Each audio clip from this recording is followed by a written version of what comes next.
بسم اللہ الرحمن الرحیم تھے اور فرمایا کہ یہ جو سلمان فارسی اس کی قوم سے ایسے رجال پیدا ہوں گے کہ لو کان العلم بثریا یا لو کان الدین بثریا لنالہ رجال من ہؤلاء. سلمان فارسی کی طرف اشارہ کیا کہ علم اور دین اگر ثریا ستارے میں ہو، ثریا میں، تو اس کی قوم کے لوگ وہاں بھی جائیں گے اور جا کر اس علم کو لے کر آئیں گے. یعنی جو آپ نے اشارہ کیا سلمان فارسی کی طرف اور پھر بات علم کی اور ساتھ فرمایا کہ وہ ثریا ستارے پر ہو، تو اس قوم کے لوگ وہاں بھی پہنچیں گے اور علم کو لے کر آئیں گے.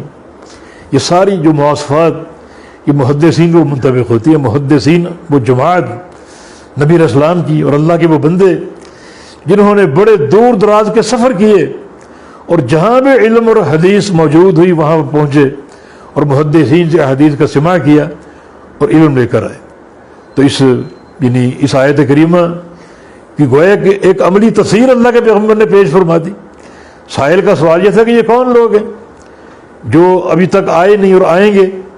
تو آپ نے پھر سلمان فارسی کی طرف اشارہ کیا کہ اس کی قوم کے ایسے لوگ پیدا ہوں گے کہ علم اگر ثریا مقام پر ہو تو وہاں بھی وہ پہنچے گا اور اس علم کو لے کر آئیں گے. اور بعض روایتوں میں من اہل فارس کے الفاظ ہیں کہ فارس سلمان فارسی تھے تو فارس میں سے کچھ رجال پیدا ہوں گے. ایک اور حدیث جو علامہ محمد صدیق رحمہ اللہ نے فتح البیان میں نقل کی، نواب صدیق حسن خان نے القنوجی فتح البیان میں نقل کی کہ آپ نے فرمایا کہ ان فی اصلاب ہؤلاء رجالا، ان لوگوں کی پشتوں میں ایسے مرد اور عورتیں موجود ہیں یدخلون جنت بغیر حساب، جو جنت میں بغیر حساب کے داخل ہوں گے. یہ فضائل کس جماعت کس قوم کی؟ بات ہو رہی ہے علم کی، علم ثریا میں ہو لے کر آئیں گے. اور بات اہل فارس کی، اور اہل فارس کو اللہ تعالیٰ نے جتنا چنا خدمت حدیث کے لیے اس کی مثال اور بہت کم ملتی. لیکن سیاستہ کے مؤلفین جو ہیں سارے اہل فارس ہیں. امام بخاری بخارا کے تھے اور بخارا فارس کا علاقہ ہے. امام مسلم نیشاپور کے تھے، نیشاپور فارس کا علاقہ ہے. امام ترمذی ترمذ کے تھے اور ترمذ فارس کا علاقہ ہے. امام ابو داؤد سجستان کے تھے، سجستان فارس کا علاقہ ہے. امام ابن ماجہ قزوین کے تھے اور قزوین فارس کا علاقہ ہے. امام نسائی نسا کے تھے، نسائی فارس کا علاقہ ہے.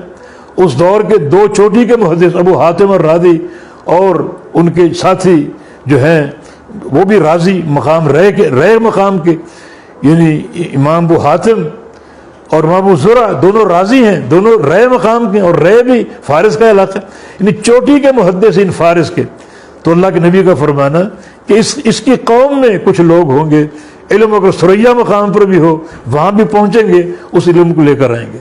تو میرا خیال یہ کہ سب سے زیادہ یہ جو فضیلت ہے اس آیت کریمہ کی وہ ایک مخصوص جماعت کی، وہ جماعت محدثین وہ اہل الحدیث جنہوں نے اپنی زندگی کے انفاس و نفائس کو، ہر سانس کو اور اپنی مال و دولت کو وقف کر دیا اللہ کے نبی کی حدیث. امام بخاری رحمہ اللہ تقریباً 16 سال مستقل سفر میں گزارے، 16 سال، اور بعض علاقوں میں بار بار گئے.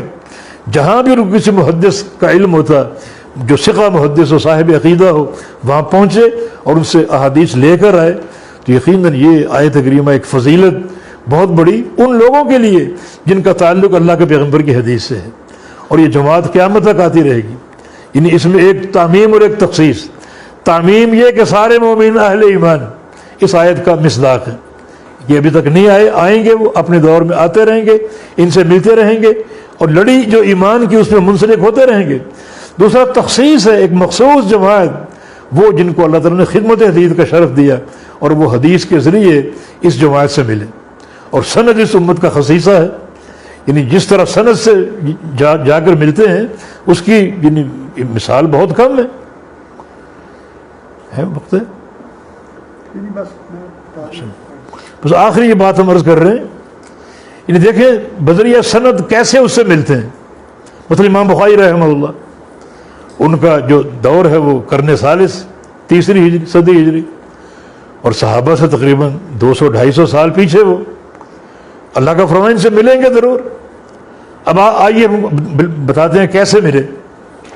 مثلا صحیح بخاری کی پہلی حدیث انما الاعمال بالنیات، امام بخاری کی سند لے لو، امام بخاری فرماتے ہیں حدثنی الحمیدی، مجھے یہ حدیث بیان کی کس نے؟ امام حمیدی، امام بخاری کے شیخ ہیں، وہ فرماتے ہیں کہ حدثنی سفیان، مجھے یہ حدیث سفیان بن عیینہ نے بیان کی۔ اب سلسلہ آگے جا رہا ہے، اوپر بڑھ رہا ہے، غور کریں کیسے مل رہے ہیں، یعنی مجھے حمیدی نے بیان کی، حمیدی کہتے ہیں سفیان بن عیینہ نے بیان کی، اور ابن عیینہ فرماتے ہیں کہ اخبرنی یحییٰ بن سعید الانصاری، مجھے یہ حدیث یحییٰ بن سعید انصاری نے روایت کی، اور اوپر چلے گی سند۔ یحییٰ فرماتے ہیں انہ سمع محمد بن ابراہیم التیمی، انہوں نے یہ حدیث کس سے سنی؟ محمد بن ابراہیم التیمی جو علماء تابعین میں سے ہیں، وہ فرماتے ہیں کہ سمعت علقمہ بن وقاص اللیثی، کہ میں نے یہ حدیث علقمہ بن وقاص سے سنی۔ یہ اوپر جا رہا ہے، یہ کیسے ملنا ہوتا ہے؟ علقمہ فرماتے ہیں کہ سمعت عمر بن الخطاب، میں نے یہ حدیث سنی امیر المومنین عمر بن الخطاب رضی اللہ عنہ سے، ممبر پر کھڑے تھے اور آپ ممبر پر خطبہ دیتے ہوئے یہ حدیث بیان کی۔ اب یہ سند صحابی تک پہنچ گئی، اور امیر المومنین عمر بن الخطاب نے فرمایا کہ قال رسول اللہ صلی اللہ علیہ وسلم انما الاعمال بالنیات۔ اب اس آیت کریمہ پر غور کرو، وآخرین منہم، اور بھی کچھ لوگ ہوں گے، بلکہ بہت ہوں گے جو انہی میں سے ہوں گے، لما یلحقوا بہم، جو اب تک ان سے مل نہیں سکے لیکن ملیں گے ضرور۔ لما کا صیغہ، لم یہ نفی مطلق نہیں ہے، اب تک نہیں ملے مگر ملیں گے ضرور۔ اب یہ ملنا محدثین کا ان اسانید کے ذریعے، ان اسانید کے، امام بخاری کی ہم نے مثال دی ہے، آپ اگر ناچیز کو لے لیں، حالانکہ 14ویں 15ویں صدی ہے، لیکن ہم بھی یہاں بیٹھے بیٹھے اپنی سند اللہ کے پیغمبر تک پہنچا سکتے ہیں۔ یعنی اس سند کے ذریعے جماعت صحابہ سے ملنا، اس سند کے ذریعے اللہ کے پیارے پیغمبر سے ملنا، تو آیت کریمہ جہاں عمومی ایک شرف ہے اہل ایمان کے لیے، وہاں خصوصی شرف ہے اس طبقے کے لیے جو طبقہ محدثین کہلاتا ہے، اہل حدیث کا طبقہ، حدیث کی خدمت، حدیث میں اشتغال ان کا شرف تھا، اور یہ سند ہی اس امت کا خصیصہ ہے۔ آخر میں یہ عرض کروں گا کہ سند کی اہمیت آپ نے پہچاننے کی کوشش کی کہ سند کی اہمیت کیا ہے، لہذا علم کے اعتبار سے ہمیشہ ان علماء کے ساتھ جڑ جاؤ جو اپنی سند آپ کے سامنے پیش کریں، اور وہ سند اس آیت کریمہ کی روشنی میں کہ اور بھی ہوں گے جو اب تک ملے نہیں لیکن مل کر رہیں گے ان اسانید کے ذریعے۔